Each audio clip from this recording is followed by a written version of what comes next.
Well, this is not exactly the premier game that we would want to jump on and talk about, but it does coincide with us doing a show anyway. So I guess we're going to talk about this bloodletting that's happening right now. James, what's up? How's it going?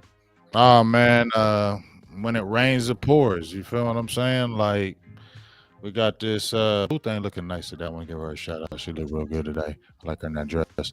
But on to the game. Looking at this game right now, I'm gonna be honest with you. Kind of felt this because Boston, they were in the finals last year, right? Sure. They got squad. You feel me? They got dogs. We know who they got. Jalen. They got Jalen Brown, Jason Tatum. They are animals. They are dogs. Hmm. Marcus Smart. I like him. He's the type of player you want. Al Horford. He fits with them. The white Yep. kid. I mean, they got a nice bench with Grant Williams, Brogdon. Blake Griffin is a player I like who they got over. He ain't even played. You feel what I'm saying? So Yeah. they got squad, and I just knew that when they played against us, they got more firepower. And Dallas, for real, for real. If you look at this schedule, who they played a lot of teams this year. Well, now I say a lot of teams. Let's say they played quite a few teams that didn't have their stars, and they got away with it. But this is a game where all the stars were there, all their guys were there, and I felt like this thing was going to come because Dallas really couldn't match this unless they were on fire from like 3-point range, and they're not. No, I agree 100%. The talent discrepancy in this game is painfully obvious, and it's yeah.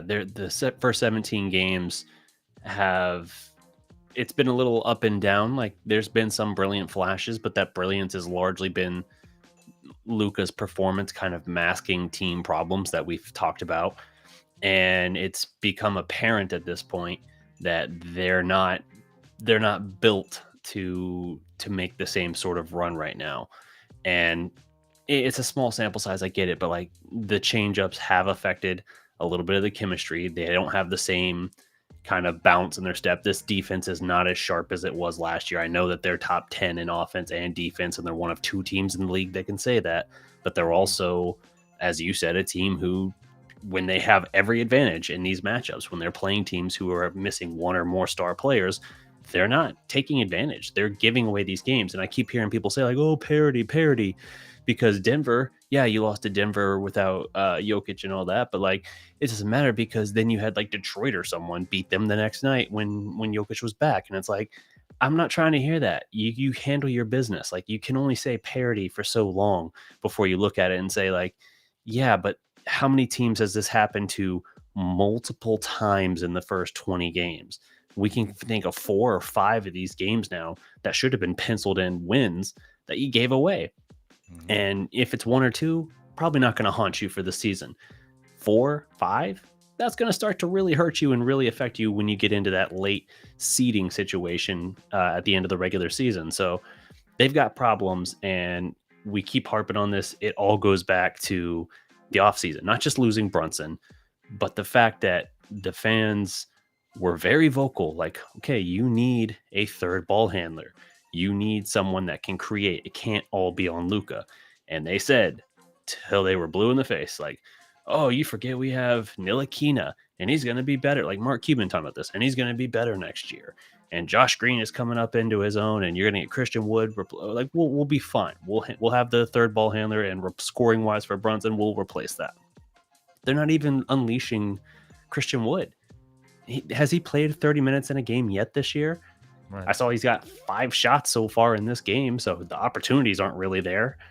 It's the whole thing is a mess. It's the way it's being managed, the on court chemistry. Like, there is something off with the team right now, and it's like you either need to make some kind of move to infuse it, or you need to like really change your approach and how you're utilizing and featuring like Christian Wood, for instance, to give that extra little bit of spark. Because right now it feels like Luca has to be peak level MVP just for them to have a chance, even when it's not a great team. So then when you play a team like Boston, who is stacked, they're just plowing through you. Like, it's not even a competition. They are knocking it down all from outside the 3-point line. And if Luca's like, hey, Luca's got 35, what's anyone else got? Oh, okay. You're not going to win a lot of games like that. I mean, you said a mouthful and you said it all right there, especially when the key is Luka's gotta play extraordinary.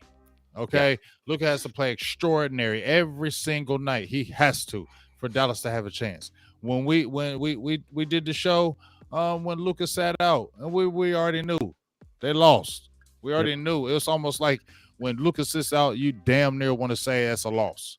Right? You almost want to say, and depending on the team, if it's a terrible team, I'm gonna keep it real. Just me, if unless it's a terrible team or a super young team, then I might say, yeah, Dallas might win that. But when we're playing any type of a good team, especially in the West, and Luka's out, oh, I'm already feeling like I'm counting that a loss because the only reason why you thought they may have a chance in that Denver game was because Jokic and Murray were out.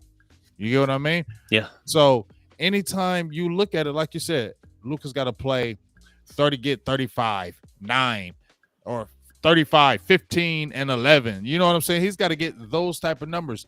Then what he's going to has to play crazy. And even if he plays crazy, it's still not enough. And then, like you said, he's not playing Christian Wood. What are you trying to prove? Like, there's no point in what you're trying to prove with this Christian Wood thing because you ain't got nobody else. No. You ain't got nobody else on this team. I am tired of Tim Hardaway Jr. 1 for 6 already, 0 for 4 from 3-point range. I don't know what in that Denver game it was like 0 one of for 9. yeah. Feel me? Like I had that stat for a pull up later, but yeah, I'll say it now. 0 of 9. Like you feel me? Like this dude Yeah, keeps he's getting doing more this. minutes than Wood. More minutes than Wood, and you're playing like trash. Yeah. You know what I'm saying? You're playing like garbage, bro. You're coming off the bench, just chucking it up, just shooting whatever. No kind of defense. Y'all always pointing to each other, supposed to have the man. It's the same thing, bro. And then I'm sorry, Bullock and Dory Finney-Smith. I like Dory Finney-Smith, but they don't get you no points. You Right. got between them starting 8 points. Dallas has no small forwards that can create their own shot. That's where we get obliterated. If we play any kind of team that has small forwards that can create their own shot, we get obliterated because we don't have them that can do it, and we cannot compete when those teams have those guys and they press us. It was by a miracle that we beat the Raptors, and that's only because I feel Pascal Siakam got hurt. Because I feel like if he didn't get hurt in that game, they probably would have won it because they came all the way back without him. Right. Yeah, it's bad. To give some further credence to that, this was as of, I think it was this morning that I got it. It might have been yesterday. From Grant Afseth on Twitter. He basically broke down the lowest field goal percentage among players in the month of November with at least 50 plus attempts. So 50 plus attempts is what you have to qualify for this stat. The most attempts in this for lowest field goal percentage, Reggie Bullock, 220 attempts, shooting 25.9% for the month of November. Right behind him, Tim Hardaway Jr., 219 attempts, 30.6%. Yeah, that's a big part of your problem there. When Cuban was talking about, oh, well, you're going to have Hardaway coming back. Like he mentioned Christian Wood, of course, but he also was like, oh, and we have Hardaway coming back. People forget about that. And I get it. Hardaway is coming back from a broken foot. He was already having a bad year last year before the injury. Right. Like people kind of gloss over that. Right. Yeah, they kind of gloss over that because like, well, it was a new system and a new coaching staff, and he only got to play into like January before he broke his foot. I hear what you're saying. I'm also saying I don't think it really matters. As he misses a buzzer beater there, I'm not going to hold a buzzer beater attempt against him, but that does make him like 0 of 6 now from 3. So yeah, it's brutal. You got these guys who, you don't depend on Reggie Bullock for scoring, but even if you look at Reggie Bullock's career, like some of the Mavs media people will tell you, I think the Dallas Morning News had a write-up today talking about it. In fact, Bullock historically doesn't really pick up his scoring until after Christmas. Like he starts slow percentage-wise pretty much every year of his career, and he picks it up after Christmas. That was the case last year. I'll grant that. He's got a lot of turning around to do because even if he's not a guy that's a heavy scorer, it's been really bad. Like last year was slow. This is like iceberg. This is brutal and getting nothing scoring punch out of these role players. The fact that it's him and Dorian and Tim Hardaway Jr. Having these struggles. And then the fact that you're having to ask so much of Dinwiddie. You're not even just asking Dinwiddie to go beat Jalen Brunson out there. You're asking him to be almost like your second and third option production wise. That's not reasonable. And it shouldn't be that hard because while you are so strapped, you have Christian Wood. And yet you have that situation where they lose that game to Denver. You have Tim Hardaway Jr. out on the floor for that last shot. Christian Wood in that game plays 17 minutes, gets 3 shot attempts. And Tim Hardaway Jr., who's 0 of 9 from 3, is on the floor for that last possession. You had 6 seconds left. Cade Right. calls 2 timeouts. What do you end up getting out of it? Still a step back Luka 3 from like half court. And he should have passed it to Dorian Finney-Smith because he Yes. was open because he got double teamed out there, and Dorian Finney-Smith was sitting right there wide open. And that's happened multiple times already we've seen this year. Right. Yeah, but my point is even just like the rotation sense, your management. Christian Wood shooting like 43% from 3 this year. Hardaway Jr. has been abysmal since coming back. So it's like, what are you doing? It's not just conventional like, oh, well, we need a spot up shooter, so let's get the guard out there. No. You have to at least kind of think about it a little bit. Like something, I feel like something's going on. Like behind the scenes, something's going on because you're even hearing from these same media members who are all right around the team. It's weird to me too, and I respect the work the guys do. I'm not in any way trying to take away from that, but it does feel sometimes like it's almost like PR on the sake of the team. Like I've seen a lot of these people that cover the team, whether they work for the team or just cover them, um, kind of negative on the Wood front. Like, hey, if there's any blame in this, it's on Christian Wood. You know, like he's 27 years old. This is his 7th NBA team. Yeah, that was whack. Yeah, and I've seen that narrative from like 4 or 5 different people that cover the team, and it's just like, huh, it almost feels like a somewhat coordinated sort of effort. Like trying to get they hear it in the streets, so they trying to switch it out fans, on yeah. they hear it from the fans, so they trying to throw it back on Christian Wood, and Jason Kidd might be out there throwing it. Man, like I don't know, but that's kind of whack if you're doing that, especially when you're trying to keep a free agent like that with Yeah. your squad. You don't do that, because if I'm a player and I hear people saying, "What about Christian Wood?" Hold up, because I already made a point to make a tweet where he said that he was already voiced his opinion multiple Mhm. times that he wants more minutes. He's But he saying all the says, right things. but He's I'm just, effective when but he's he's there. right. But he's just saying, you know what? I just play my role and I basically do what I'm told. You know what I mean? And that's not what that's not what you want to hear from a player, because that's when he start to sully. That's when he's like, all right, that's cool. You know, I'm gonna just do what I gotta do. But this is gonna be my one and done. I'm gonna go somewhere else and go somewhere where I can get my minutes and get my points, and people respect what I try to do. And motherfuckers ain't, excuse my language, motherfuckers ain't trying to play mind games, Yeah. because I feel like that's what you're doing at this point now. I was trying to, you kept on saying it, but I was being quiet about it because I was trying to give this dude the benefit of the doubt, like, because I like Kid. So I try to keep giving you the benefit of the doubt, even when you kept on saying this. And I'm like, okay, bro. Just like when people told me, Romo, you be hating on Dak. And I try to give Romo the benefit of the doubt, like, no, Romo don't be doing that. Like, y'all just be talking. But then I keep listening to Romo, and I'm like, you know what, Romo, especially that last game, you a hater, bro. You be hating. So Yeah. now I'm looking at this thing with Jason Kidd, like, bro, you is playing mind games. Stop doing it, because this is a dude that you need on the team. You're trying to get free agents here. You're trying to get more players here. We need more talent here, period. I don't know what people think in this front office think that we're all so super talented. No, it's Luka and everybody else. And Dinwiddie is okay, but he ain't no star. And Christian Wood is your best asset, second player. So you need to be treating him a little bit better than you are in the media and in the streets, because you're trying to keep him and not make him leave. And think about it this way too. Like Christian Wood, yeah, you said it. He's your second best asset. You're not giving him that opportunity. You're kind of treating Dinwiddie more like he's the number two option there. Dinwiddie was the throw-in that you had to take on in the KP deal.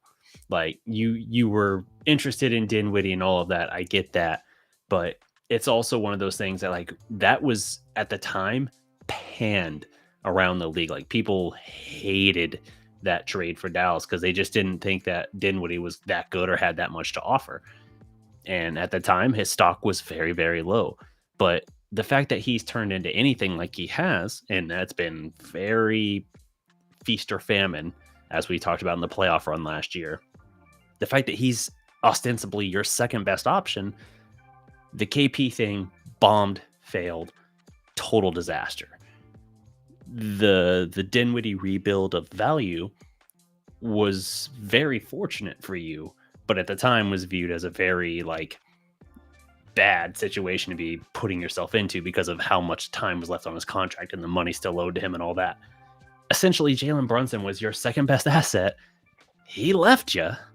And so it's like, so really, it's Luka should be Wood, but you're not really giving him that respect and that same level of agency. And then a damaged goods Dinwiddie that is still in the process of rebuilding his value. It's that, and then a bunch of nice but not great role players. There are guys who fit well, but we talked about this before. You're asking them to be and do more than they need to do. On a good team, they don't need to do as much as they're being asked to do. And you got to give some time for some of this rebuilding. I understand that.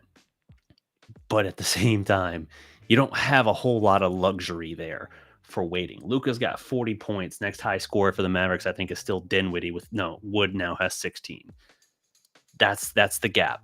And you're down by like 15, 17 points in the fourth We quarter. need a small Like forward, dog. We Luka's need a getting small. everything. Yeah, you do. We Luka's need a getting everything he small, wants, but no one else is getting anything. bro. We And need a that's just small the forward. story night in, night out. You need a small forward, someone that can take that pressure off of Luka. And you have guys who scoring wise should be able to do it. But we're playing too many games. Like Christian Wood's actually going to get over 30 minutes finally. He's at 28 right now. And just because of the state of the game, it looks like he's going to be in for the stretch run, as he now has 18 points and 11 boards. So he's getting going. We'll see. But you got to figure some things out, and you have to actually upgrade this team because they're playing around too much. We said they were going to take like a month to evaluate the team. That was our prediction. I think if you're evaluating it right now, you're looking at it and saying like, damn, maybe we were largely just that team that caught fire last year. That team that got hot and went on the run. Even our breakout star of Jalen Brunson, as improbable as that breakout was for him, we're still missing him like tremendously. His ability to create his own shot and the craftiness he has is just a knack that no one on this team outside of Luka has. So yeah, you essentially, if you had brought him back, maybe to borrow his phrase, the vibes would still be immaculate. But right now you're kind of watching things and it's just like, the body language isn't great. The defense doesn't play with the same edge. The guys just don't look like it's quite vibing. And to me, that says there's either something, maybe it's just sulking shoulders a little bit because they're in a funk and they've been in a funk and they know that they're losing games they shouldn't lose. Or maybe there's a little bit of behind the scenes drama and they're just like, dude, I don't even know what we're doing here. Like, can we just get back to playing? I think honestly, it's a lack of talent. I mean, they can have all the infighting they want to, but it's just lack of talent on the court, in my opinion. Just looking at the team, how it's constructed, it's lack of talent. And when we play talented teams, we're gonna lose. And if those talented teams are coached well, we're gonna lose those games. This is what I feel, in my opinion. Not just trying to throw it out there, feeling like all Mac lost, but Luca will have to play immaculate. Like he'll have to play, he'll have to drop like 40. He'll have to get like 11 rebounds. He'll have to get like 12 assists. And like I said, Dallas is going to have to play crazy. They're going to have to just make 3-pointers. And that is a crapshoot to me. Like that's a gamble. You can't sit there and say every single game just because you're shooting 40% currently from a 3-point line as a team. I'm not saying they are right now, but I'm just saying, let's say you got a good percentage. You can't rely on that. Okay. You can't. You got to have some kind of be able to take it to the basket. You got to be able to take it to the basket in this league. And Dallas does not have that besides Luka. Dinwiddie, he can take it to the basket, but ain't nobody scared no Spencer Dinwiddie. And it's no disrespect to him, but I like his game. But ain't nobody, he ain't, Dinwiddie, okay, but just like you say, he was a throw-in. Nobody was looking at Spencer Dinwiddie like, ooh, Dinwiddie. We were looking at him like that because the talent is bare as a ball handler. But even when you're talking about Jalen Brunson, I never felt like he was coming back anyway because he wanted to be his own man. He was not going to have that with Luka. He wasn't going to do it. That's why they shipped off Dennis Smith Jr. because Mhm. he wasn't going to be the man like Luka. Luka was going to be the man. He's the primary ball handler. So ball handlers are not going to want to come to Dallas because they're not. Luka is always going to be that ball handler. He's going to be that guy. Where they need to focus on is getting a small forward, a Yeah. scoring small forward that can take people off the dribble, athletic. I don't want no standstill guy. I don't want no guy that's 35 years old. We need to get an athletic small forward that can take you off the dribble, pull up, hit the J, take you all the way off the dribble, can play some good defense. That's what Dallas is lacking. If they could have that, that would make that's a player that Luka will vibe with, not another ball handler. Okay, that's Mhm. not going to vibe with him. What he has in Dinwiddie will work, but because Dinwiddie can take the back row, you feel me? He can Right. take the back row with Luka. He needs a small forward that can do all that. Luka will vibe off of that, and he will get him the ball because now he can still do his thing without feeling like this guy's impeding on my game. You get what I'm saying? Yeah, I get you. Um, Looking at the box score here and everything, the both teams are shooting 54%. The difference here is Boston's three-point shooting is white hot. They're 15 of 29 from three for 52% compared to 34% for Dallas. And the free throw line sticks out too. Boston is 14 of 16, 88%. Mavericks are just 8 of 14, 57%. So there's your big difference. Boston is winning the rebounding battle as well by 6, As including always. six offensive boards compared to 3 for Dallas. Um, Other than that, it's pretty much cancels each other out. It's pretty much split the rest of the way. So it's very, very telling Yeah, with but you know the with the team. difference. You know the difference right now, though. Jason Tatum has a triple double: 33 points, 13 rebounds.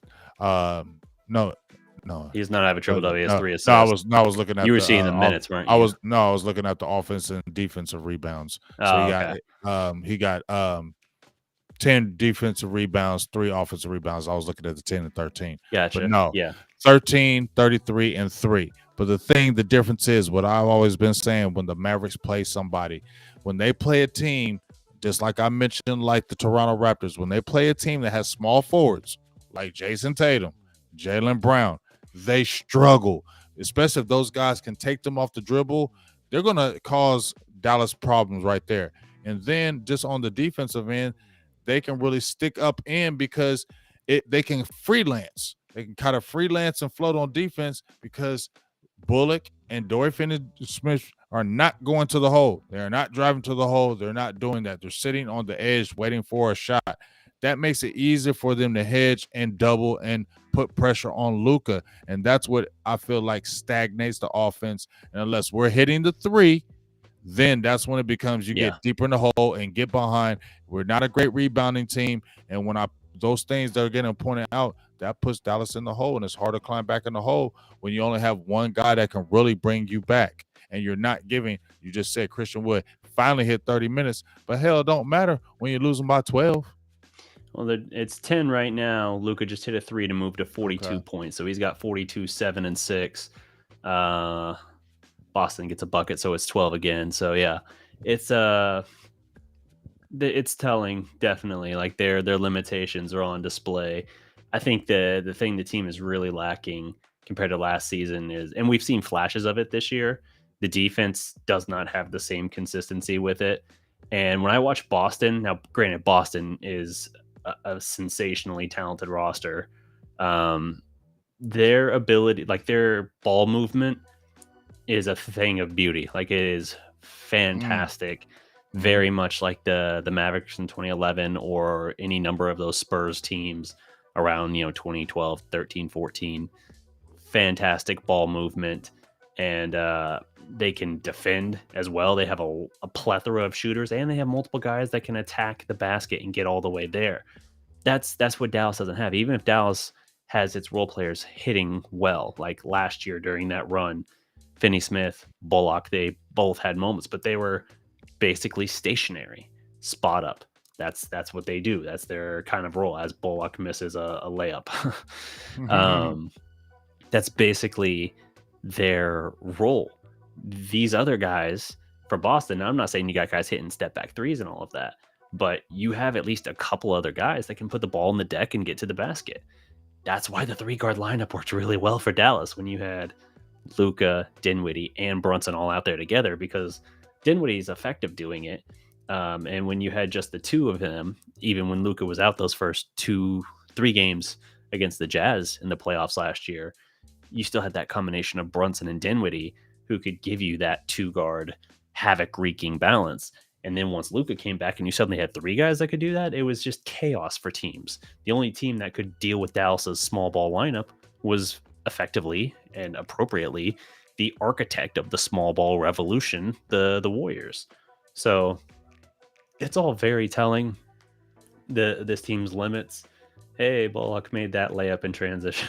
But you know the good thing about all this, while I've been sitting here throwing a rant here and there, and I'm sorry I throw a rant, but that's what it is. That's why I feel. But the good thing about all this, there's a silver lining in this right now. A small silver lining in this is that as much as I've been ranting, Mhm. Dallas is only 1.5 game out of first place, having the best record in the whole division, the whole Western Conference. They're 1.5 game. Now, is the good thing about this is the West is so tough. Mhm. Every game you play, it's going to be some losses. So you see Golden State, they're 8-10 right now. Yeah, Portland Golden State. Trailblazers, who were first in the division, they dropped all the way to 10th. You feel what I'm saying? And Yeah. they were the top dogs, and just like within 2 or 3 games, they dropped down. And you can see how quick. I mean, Sacramento Kings are third. You know what I mean? When's the last time you seen something like that? So it's a lot of good teams. So it's going to be a lot of losses, teams that you really didn't think was going to lose or losing right now. So the good thing about it is Dallas has won games. Okay, they have beat teams. If they've been shorthanded, they have beat them teams like they're supposed to. That has been a good thing. You know what I mean? So I'm gonna praise them in those aspects. A good win to me was Portland, because that's when Portland was on top. That was a good win for me. And back to back and beating the Clippers, I thought that was Mhm. a good win as well.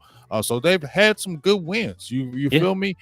So definitely that has been good, and you it's seen, but and that's when I feel like Dorian Finney-Smith has gotten his little groove, but it's got to be consistent, because if they're not making any kind of trade and they're not getting a small forward that really can help them, those guys have to really step up and be consistent, because if they're not, and it's all on Luka, it's going to be bad for the Dallas later on down the line. Yeah. No, I agree. Um, some silver lining I'll pull from this here. You've had Christian Wood in basically the entire fourth quarter and most of the end of the third. That's silver lining. Now, it's not going to make a difference in how this game ends up. They're down 117-105 with 3:23 left, but Christian Wood has come alive. We were talking earlier with like 5 minutes left in the third quarter. He had like 4 or 5 shot attempts. He's got 13 shot attempts now. He's 9 of 13, 22 and 11. Very effective there. 2 of 3 on 3. Um, so he's doing something. Luka's cooking. He's flirting with the triple double. He needs 2 boards and 2 assists for that. And he's been damn effective. 17 of 26. You got some scoring coming through now. Finney Smith finally has 10. Dinwiddie's got 15, but he's been sitting on 15 for a while. He just checked back into the game. So yeah, we'll say that there's some sliver of silver lining as long as they look at this and say like, okay, maybe now we understand what we need to be doing here. Like we need to be giving more opportunities to these guys, you know. If they actually finally get that through their head and do something about it, fine. But if we keep going down the same road, or worse, to the point of parity, to make the counterpoint, honestly, on the point of parity, that is a silver lining, but it could also be potentially a net negative if they look at it that way and say like, see, the parity is what it is. Like, it's not that our team isn't good enough. It's that the That's right. parity is That's just true. so good across the W- West, and it's just been a little fluky. We're just kind of getting Yeah, you're the right. chemistry You're right. back and figuring things out. Like, no need to really make any substantial changes. And I feel like that's the loop and cycle that we've been in for like a That's a decade. bad mind state, though. I mean, That's a terrible mind state, oh, DDP. What you 100%. just said. That's a terrible mind state because you always should be looking to get your team better. We were talking about Dallas with OBJ. Yeah, okay, we get it. He has some injuries and stuff, but he's still electric. He still can make your team better. It doesn't matter if you have Hmm. a CD Lamb. It doesn't matter if you have a Dak Prescott, Tony Pollard. Why? If I'm playing basketball in a game, right, DDP, and we Yeah. got a squad. We done won 5 in a row. We killing everybody, right? And so we killing everybody. And then all of a sudden, when we're playing in that game, we may lose. Okay, we lose the game. Hmm. Next team comes on. We get back on with our same team, but we add somebody and we got a dog, right? Yeah. Are you gonna say no to that dog?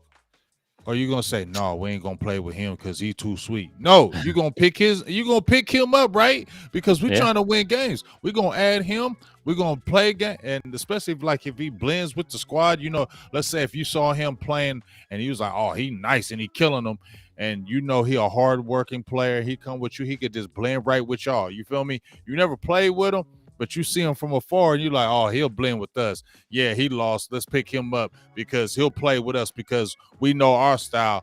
He plays hard. He'll blend with us. Let's get him on, and we never ain't gonna lose. All right, don't you think like that, DDP? Because I do. Yeah. Because when I'm hooping, if I see somebody who's good and I see him playing hard, I'm sitting with my boys on the sideline like, hey, what you think about him? Yeah, let's go ahead and pick him up, dog. Because we scoop him, we already nice. But if we scoop him, we gonna be straight, and we ain't gonna lose no more games the rest of the day. He come over with us, we holler at him right quick, get in the ear, yeah, woo woo woo. It start blending, get him a few passes in the game, let him know that yeah, we for you. You feel me? Let him get some confidence. You feel me, DDP? Throw the ball to him a few times, let him get his shot off, let me know we down with you. Next thing you know, the team take off, we ain't losing, we riding, and we added another great piece. That's what you're supposed to always do, and you don't never say, oh, we good, don't get him, we good with Yeah. our squad. No, you don't ever do that. If you doing that, you stingy, you scary, and you selfish.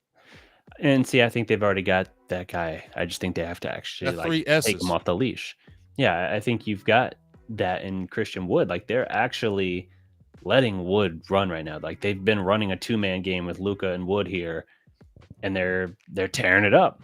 Like, again, it's not mattering because they're not getting the defensive stops. Boston's got 119 points with 232 left, but Dallas crawled back into this game. They went from completely anemic offensively to, hey, they're getting buckets. And like the two-man game with Luca, the pick and roll, Wood's getting thunderous dunks.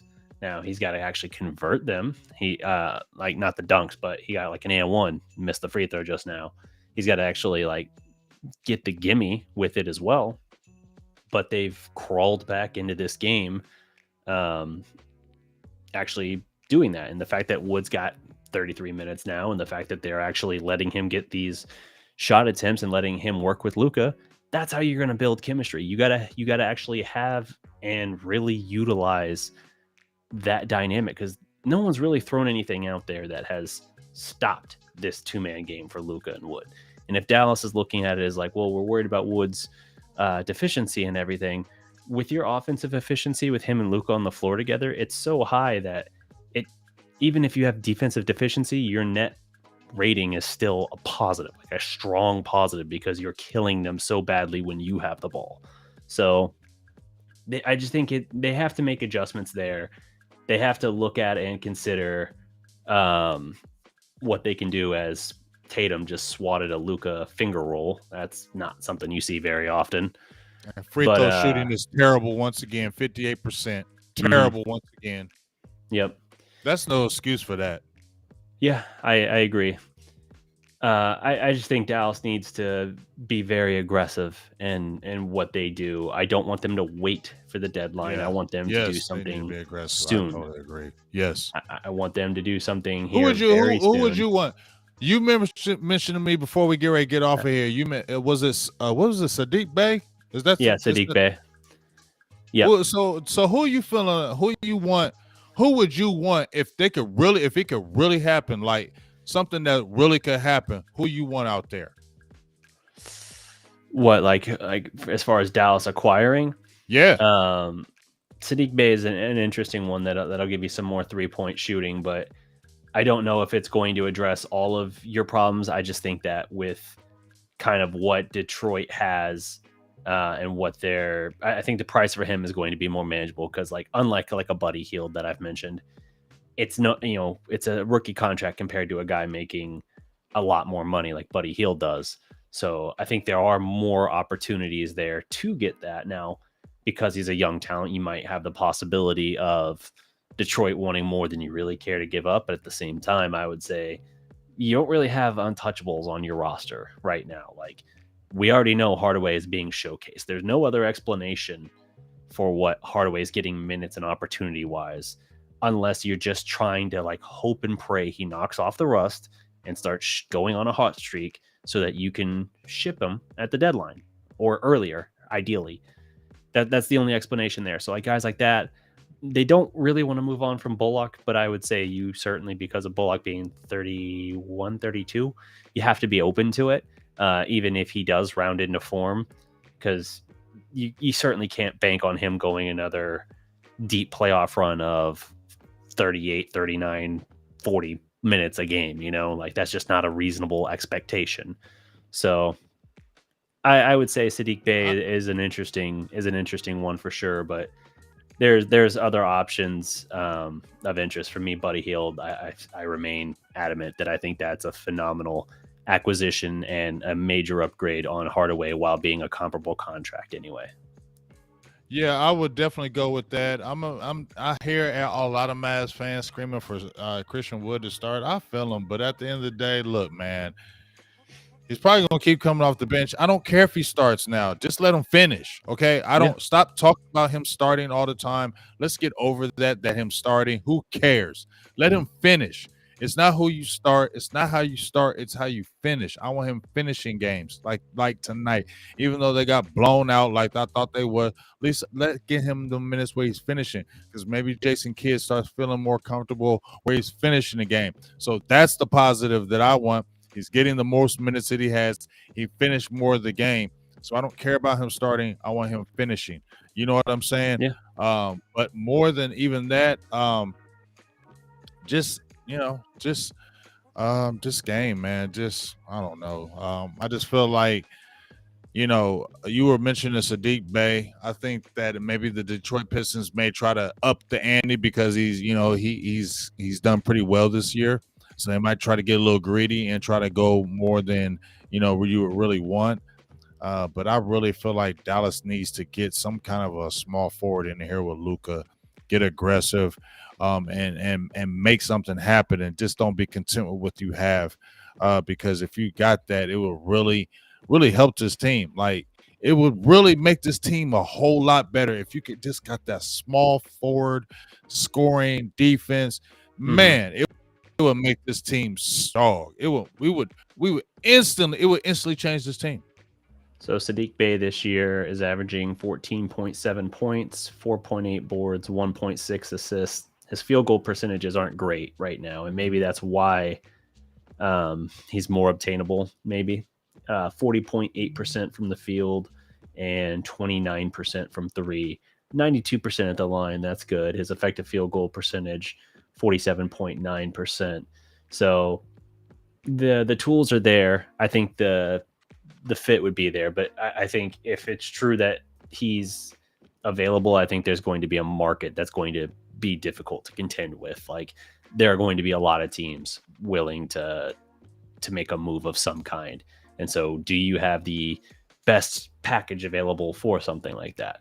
Maybe not, but I would argue that's also why you don't want to wait until the deadline and get into that, because somebody else is going to get an itchy finger. Like, you want to close out the deal. Again, this example didn't work great, but it's kind of why now the KP thing was around deadline time, but no one even knew KP was available because really ostensibly he wasn't at the time. Like, there weren't public conversations. There were no sources saying like, "Oh, Kristaps Porzingis is available." Dallas just kind of like made a cold call essentially, and then was like, "While we're on the phone, what would it take for Porzingis?" And then that opened up. But you got to move before anyone else even knows to move, and certainly before they kind of get that. Because like I'll tell you this, like if I'm looking at like it's Christmas time basically at this point, right? We're doing online shopping and stuff. Uh, I'll see something, I'm like, ooh, that seems like something I kind of want to get. And it's like, oh, it's on a sale, but that sale price that's like 50% off or whatever goes away in a couple hours. And then it's going to go back up to a price you definitely don't care to pay. It's like, ooh, but I feel that pressure. I feel that pressing. And so, like, as it gets closer to the 2 hour mark, if I hadn't gotten it yet, I'm like, oh, if I'm going to get it at all, it's going to be now because I'm certainly not going to pay the full price thing. That's what the trade deadline does to teams. They suddenly they're thinking about the thing they don't have that they want, and they're suddenly willing to like throw more at it and just like throw caution to the wind. I'm just saying, like, just Be get in on it proactive. earlier than that. Yes, Be be proactive. proactive. Don't wait. Don't wait until there's competition. Don't go fight the crowd on Black Friday Mhm. to get that thing that you want. Like, make the Yep. proactive move for it now, Yep. Yep. and you'll be better off in the long run. Yep. Don't feel like you're good, and don't be looking at last year like, oh, we're good. Like Mark Cuban, don't do that dumb shit. Like, don't do that. Don't be living off that last year. It's a whole new year, Yeah, I think and he's like already you doing said, that. I feel like he's doing it as well. Oh, we got Christian Wood. We're okay, and I can see Mark Cuban with his face. Oh, we're okay. We're good. We're all. I can see him saying that, and then it blowing up in his face, and then he getting all hectic. Okay, then we need to do this. We need to do that. Scrambling when you didn't even have to do that. You always got to stay trying to grind and make your team better. And I don't know why people don't understand that. And the teams that consistently win are the people that are always in there saying, "Hey, we have a really good team, but you know what? And we look at the chemistry. Like you'll look at it, make sure that it doesn't affect the chemistry. Sometimes you can say, nah, we're good. But when you see a player that you can add to your team, no matter Hmm. if you're good, to make your team even take it to another level, you do that. That's what Yeah. you always do. I don't never get that because I just always had that mentality. You don't never turn away talent, especially if it can blend and make your team better. Yeah. We're gonna see how much they take a reality check from this, because I definitely think that they fully convinced themselves that they were better suited coming into the year than they were, and maybe on paper they were, but I think they underestimated the nuances more than just the scoring production of what they were going to lose in Brunson, and then the fact that they have not, from a chemistry standpoint, from a role not embrace, because that makes it sound like it's on wood, and I haven't seen or heard anything that says it's on wood.